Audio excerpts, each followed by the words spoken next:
ہمارے یہاں نا بڑے ذکر ہوتے ہیں صبح سے شام تک. اب یہ دیکھنا ہے کہ سیاسی بات زیادہ ہوتی ہے یا مصطفیٰ کی بات زیادہ ہوتی ہے. اب ہم نے تھوڑی تفصیل کرنی ہے کہ ہم روزی روٹی کی بات زیادہ کرتے ہیں یا اپنے نبی کی بات زیادہ کرتے ہیں. اس لیے کہ امت کا حق ہے کہ کثرت سے نبی پاک کا ذکر کرے، اور اسی ذکر کا ایک پہلو بڑا وہ یہ ہے کہ اپنے محبوب پر کھل کے درود و سلام پڑھے. کھل کے درود و سلام پڑھے، صبح و شام اس کی زبان پر درود کا نغمہ جاری رہے. اور حضور کا یہ حق ہے امت پر کہ امت اپنے نبی کی فرما برداری کرے، امت اپنے رسول کی فرما برداری کرے، اتباع کرے، اطاعت کرے، حضور علیہ السلام کے نقش قدم چلے. اور پھر 5ویں نمبر پر امت کی ذمہ داری ہے کہ امت نبی پاک کے دین کی تبلیغ کرے. دین کی مسواک کرنا سنت ہے نا جی، پتھر کھانا بھی سنت ہے، پتھر کھانا بھی یہ بھی سنت ہے. نبی پاک صلی اللہ تعالیٰ علیہ وآلہ وسلم کی محفل میلاد میں ذکر مصطفیٰ کرنا بھی سنت ہے. اچھا پھر مزے کی بات دیکھیں، اشتہار لگانا جو ہے نا، اشتہار یہ تو بدعت حسنہ ہے.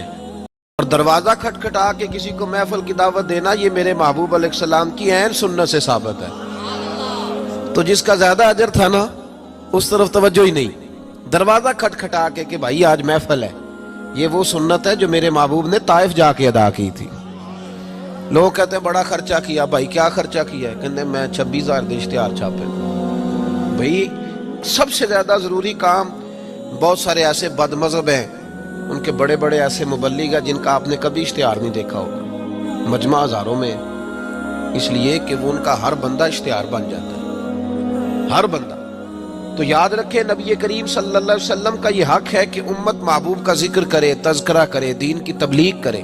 اور حضور کے دشمنوں کے ساتھ بغض رکھنا یہ بھی نبی پاک کا حق ہے. ایسا نہیں ہو سکتا کہ ایک بندہ حضور کی بے ادبی کرے، توہین کرے، محبوب کے نواسوں کو باغی کہے، حضور علیہ السلام کے صحابہ کو برا کہے اور ہمارا یار بن جائے. یہ حضور کا حق ہے کہ ہم نبی پاک کے دشمنوں کے ساتھ اپنے دل کے اندر کجی رکھیں، ان سے بچیں. میری باتوں کی سمجھ آ رہی ہے میرے بھائیوں؟ یہ حقوق ہیں جو ہم نے نبی پاک علیہ السلام کے حق ادا کرنے، اور جس سے محبوب کو محبت ہے اس سے محبت کرنا بھی ہماری ذمہ داری ہے. حضرت مجدد الفسانی رحمت اللہ علیہ فرماتے ہیں کہ میں نا گھر میں ختم شریف پڑھتا تھا، اصالہ ثواب کرتا تھا، تو میں بہت سارے صحابہ کا نام لیتا، اہل بیت کا نام لیتا، اصالہ ثواب کرتا، صرف سیدہ عائشہ کا نام نہیں لیتا تھا. تو کہتے ہیں مجھے نبی پاک صلی اللہ علیہ وسلم خواب میں ملے اور سرکار نے فرمایا شیخ احمد تجھے پتہ ہے نا میں اکثر کھانا عائشہ کے دسترخوان پہ کھاتا ہوں، تو اس کا ذکر ہی نہیں کرتا. تو ہر اس شخص سے جس سے محبوب نے محبت کی، ہر اس شخص سے محبت کرنا یہ نبی پاک کے حقوق میں شامل ہے.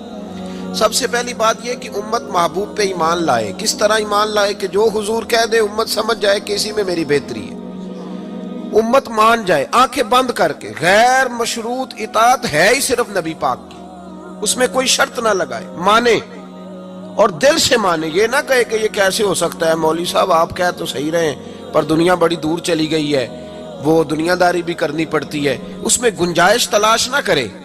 جو حضور کہہ دیں اس پہ ایمان لے آئے، جو نبی پاک فرما دیں اس پر ایمان لے آئے. نبی پاک صلی اللہ علیہ وسلم مکے سے ہجرت کر کے مدینے تشریف لا رہے تھے. حضرت ابو بکر صدیق ساتھ تھے. ابو جہل نے اعلان کیا کہ جو محبوب علیہ السلام کو معاذ اللہ گرفتار کرے گا 100 سرخ اونٹ ملیں گے. اور بھی بہت سارے لوگ آئے، سراقہ بن مالک بھی گھوڑا لے کے آئے، حضور تک پہنچ گئے. نبی پاک علیہ السلام کا اختیار زمینوں پہ بھی چلتا ہے، آسمانوں پہ بھی چلتا ہے. سرکار دو عالم صلی اللہ تعالی وسلم کو گرفتار کرنے لگے تو حضور نے زمین کو حکم دیا، زمین نے سراقہ بن مالک کے گھوڑے کی ٹانگیں پکڑ لی. گھوڑا اندر دھسنے لگا تو سراقہ کہتے ہیں میرے اندر سے آواز آئی یہ اللہ کے سچے نبی ہیں، لیکن ابھی میں پورا مانا نہیں. کہتے ہیں میں نے عرض کی کہ حضور مجھے معاف کر دیں، تو معاف کرنا تو میرے محبوب کا طریقہ ہے نا. کہتے ہیں معافی مانگی تو محبوب نے اسی وقت فرمایا جا تجھے معاف کیا. سراقہ کہتے ہیں میں نے پھر جرت کی، پھر بڑھنے لگا، پھر زمین نے میرے گھوڑے کو پکڑ لیا، ٹانگیں اندر دھسنے لگی. البدایہ والنہایہ اٹھا کر کے دیکھیے محبوب پاک سید عالم صلی اللہ علیہ وسلم نے دوسری دفعہ جب زمین میں اس کا گھوڑا دھسنے لگا تو پھر عرض کرنے لگے حضور معاف کر دیں. فرمایا جا تجھے معاف کیا. سراقہ کہتے ہیں آواز اندر سے آئی پر ابھی میں پورا مانا. آواز تو ہمارے اندر سے بھی روز آتی ہے کہ بدل جانا چاہیے, ہمیں دین کی طرف آ جانا چاہیے, پر ہم بھی تجربے ہی کرتے رہتے ہیں. اللہ ماشاءاللہ. کہتے ہیں 3 دفعہ ایسا ہوا, 3 دفعہ نبی پاک نے معاف کیا, پھر میرے اندر سے آواز آئی کہ یہ اللہ کے سچے رسول ہیں. جب تیسری دفعہ معاف کیا تو محبوب مسکرانے لگے. ایک کسرا کا بادشاہ تھا, توجہ ہے میری بات پر, کسرا کا ایک بادشاہ تھا تو ہاتھوں میں کنگن پہنتا تھا, موٹے موٹے سونے کے کنگن. وہ جب بات کرتا نا تو کنگن ہلتے, جس طرح ہمارے حکمرانوں کے بڑے للے تللے نہیں. آپ کا ایک ایسا وزیر اعظم گزرا ہے جو دلی سے کپڑے خریدتا تھا اور آسٹریلیا سے سلوایا کرتا تھا. یہ غریب قوم کے حکمران ہیں. چلے خیر, ان کی میں کیا بات کروں, اب تو پیروں کی گاڑی بھی 1.5 کروڑ کی آتی ہے, ان کی میں کیا بات کروں. اب تو لوگوں کو فقر کا درس ہے, دنیا کو کہتے ہیں فقیر ہوتے جاؤ خود امیر ہوتے جاتے ہیں. اب تو یہاں بھی حال بڑا اللہ ماشاءاللہ عجیب ہے, اس طرف کیا جاؤں, یہاں بھی رونا بڑا سخت ہے. غریب سادہ تو رو رو کے ہو گیا تائب, کاش اس پیر مغاں کو بھی مل جاتی توبہ کی توفیق. اور اقبال نے کہا یہ نذرانہ نہیں, یہ سود ہے پیران حرم کا جو لگایا ہوا ہے ٹیکس. آئے ہو تو کیا لے کے آئے ہو, آمدام برسر مطلب. وہ کسرا کا بادشاہ جو تھا وہ کنگن پہنتا تھا, جب بات کرتا تھا تو بجتے تھے. تو مشہور بڑے تھے کہ اس کے کنگن ہیں بھائی.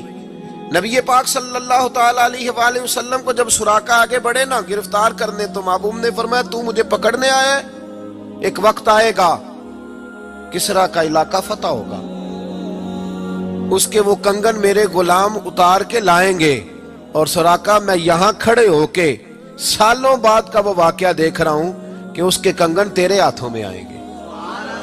اب ذرا رک کے سوچئے, مکے سے نکلے ہیں, مدینے ابھی پہنچے نہیں, ایک گاؤں پہ بھی مسلمانوں کی حکومت نہیں, میرے محبوب نے اتنی بڑی بات کر دی کسرا کا علاقہ فتح ہوگا. حضرت ابوبکر صدیق مسکرانے لگے. عامر بن فہیرہ فرماتے ہیں میرا سینہ چوڑا ہو گیا, بھئی تمہیں کیا ہوا؟ کہنے لگے محبوب نے کہہ دیا ہے تو انشاءاللہ علاقہ فتح ہو کے رہے گا. ساڑھے نبی دی زبان ساڑھے واسطے قرآن, حضور نے فرما دیا لہذا ہوگا. یقین کامل کی دولت سراقہ مسلمان ہو گئے. زمانہ گزر گیا, محبوب علیہ السلام نے وصال ظاہری فرمایا, حضرت ابوبکر صدیق کا دور آیا, پھر حضرت عمر کا زمانہ آیا. ایک موقع پہ جنگ ہو رہی تھی, صاحب طبقات نے لکھا ہے جنگ ہو رہی ہے تو کافر قلعہ بند ہو گئے. بڑے بڑے قلعے ہوتے تھے, آپ نے دیکھے ہوں گے پرانے قلعے, چھوٹی اینٹ کے بنے ہوتے تھے, لکڑی کا دروازہ ہوتا تھا بہت بڑا. اور دفاعی جنگ جب لوگ کرتے تھے نا دفاعی محاذ پہ, تو 2-3 مہینے کا راشن لے کے لوگ اندر بند ہو جاتے تھے. میری باتوں کی سمجھ آ رہی ہے میرے بھائیوں کو؟ اندر بند ہو جاتے تھے. کافر قلعہ بند ہو گئے. حضرت سعد بن ابی وقاص رضی اللہ تعالیٰ عنہ کی قیادت میں جہاد ہو رہا تھا. اب کافر نہ باہر آتے ہیں, باہر آئیں لڑائی ہو تو پتہ چلے نہ ہارا کون جیتا کون. اب وہ اندر بند ہیں, باہر ہی نہیں نکلتے, اور مسلمان اندر جا نہیں سکتے, قلعے کی دیواریں بڑی اونچی ہیں. ایک منجنیق ہوتی تھی گلیل کی طرز پہ بنی, اس میں رکھ کے نا بڑے بڑے پتھر تو اندر پھینکے جاتے تھے. پتہ ہے آپ کو منجنیق کیسے ہوتی تھی؟ وہ 2 بڑے بانس رکھ کے نا اوپر, تو اس کو گلیل کی طرز کی بنایا جاتا تھا, رسی ڈال کے نیچے اس کے پتھر رکھ کے 2 آدمی پہلے یوں دوڑے جاتے تھے, پھر چھوڑا جاتا تھا تو پتھر جا کے لگتا تھا. تو صحابہ نے مشورہ کیا کہ اندر پتھر پھینکتے. پھر ایک صحابی کہنے لگے یار اندر پتھر پھینکیں گے وہ پتہ نہیں کہاں ہیں, انہیں لگے کہ نہ لگے. حضرت سراقہ بن مالک بھی تھے, کہنے لگے پتھر نہ پھینکو, منجنیق میں رکھ کے مجھے اندر پھینکو, میں اندر سے جا کے دروازہ کھولتا ہوں. اور ان کو پکڑ لیتے ہیں. انہوں نے کہا جناب کوئی سمجھداری والی بات کریں, آپ کدھر نکل گئے؟ پہلی بات تو یہ ہے کہ جب ہم آپ کو اندر پھینکیں گے تو آپ اس قدر تیزی سے گریں گے کہ آپ کی ہڈی پسلی کوئی نہیں بچے گی, اور اگر آپ زندہ بچ بھی گئے تو یہودی آپ کو چھوڑیں گے نہیں. جناب سراقہ کہنے لگے تم اس طرح کرو, میری پرواہ نہ کرو, مجھے پھینکو, مجھے کچھ بھی نہیں ہوگا, میں زندہ دروازہ کھول لوں گا. اور تمہیں دکھا بابا جی رات سے پردہ تو ہٹائیں, فرمایا وہ بعد میں بتاؤں گا, پہلے پھینکو تو صحیح. زبردستی کا پھینکو, ڈالا اندر منجنیق کے اندر, پھینکا, تھوڑی دیر گزری تو حضرت سراقہ دروازہ کھول کے باہر آ گئے. فرمانے لگے لو بھائی مجھے تو کچھ بھی نہیں ہوا, کپڑے جھاڑ رہا ہوں, کوئی شے نہیں. باہر آئے, جنگ ہوئی, فتح ہوئی. اب صحابہ ان کے گرد بیٹھ گئے, کہنے لگے سراقہ وہ کرامت کیا ہے؟ وہ کون سا نسخہ ہے جس سے آپ زندہ آ گئے؟ تو جناب سراقہ رونے لگے، فرمانے لگے نسخہ کوئی بھی نہیں، میرا ایمان بڑا مضبوط ہے، میرا اپنے نبی پہ ایمان بڑا مضبوط ہے۔ میرے رسول پاک نے فرمایا تھا تیرے ہاتھوں میں کسرا کے کنگن آئیں گے، فرمایا ابھی کنگن نہیں آئے، اور جب تک میرے ہاتھوں میں کنگن نہیں آتے جناب اسرائیل بھی کوئی نہیں آئیں گے۔